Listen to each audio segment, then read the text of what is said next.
We're making a one guitar acoustic arrangement of You're So Vain, and we're going to strum this song pretty much throughout, along with picking some notes with the pick.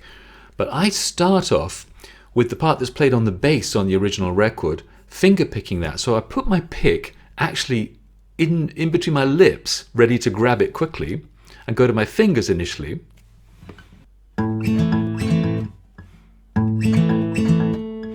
To play that section, then grab the pick and start to strum. So on an A minor chord, let me put the pick down for a second so I can talk.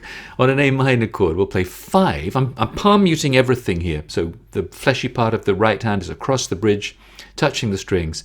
5, then very rapidly 2, 3, 4, and 5 again.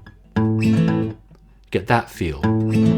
So that the 5 is landing on the 1, the 2, and the 3 beat. 1, 2, 3. And it rings across the 4th beat. So 1, 2, 3, 4, and again 2, 3, 4, grabbing the pick in that final beat of space to start strumming the next section. If that doesn't work for you, then just ignore that part and start with the strummed part with the pick already in your hand. But those 3 notes are so close together that they almost don't count. You think in terms of the bass notes. 1, 2, 3. 1, 2, 3, ringing across 4. That's the moment where you grab the pick and we get into the strumming.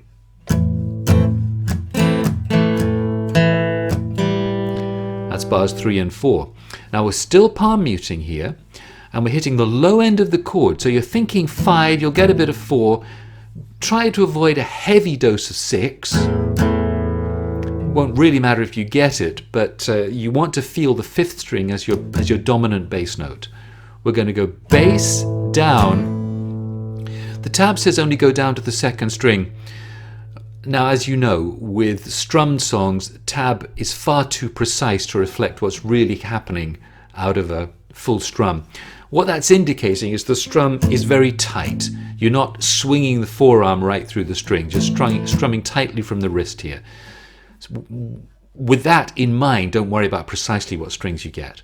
So bass down, bass up, bass up. Now the first up is from the 2nd string and the second up is from the 3rd string.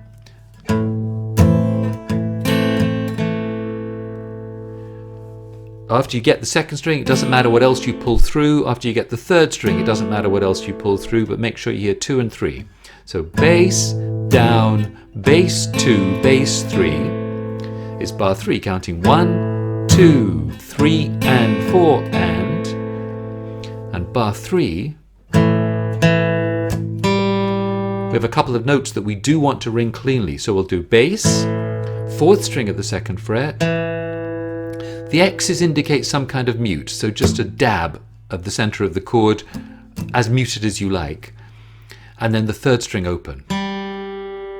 It counts 1, 2, 3, and 4, and, ringing across 4 and, but your wrist probably will still be going in that constant 1 and 2 and 3 and motion. So you might find that you hear what we call ghost strums, just a sense of the hand moving through muted strings after that open 3rd string. If you do, that's fine. It's all part of the general groove. So bar 4 counts 1, 2, 3, and 4, and. Now bar 5 is the same as bar 3, the bass down, bass 2, bass 3. And bar 6 is the same as bar 4, except that the individual pick notes are not the 4th and 3rd strings now, they are the 6th string open, 6th string 3rd fret. It's the same notes but an octave lower. So it's 5 and pulling through, 6, mute 6 at the 3rd fret, 1, 2, 3,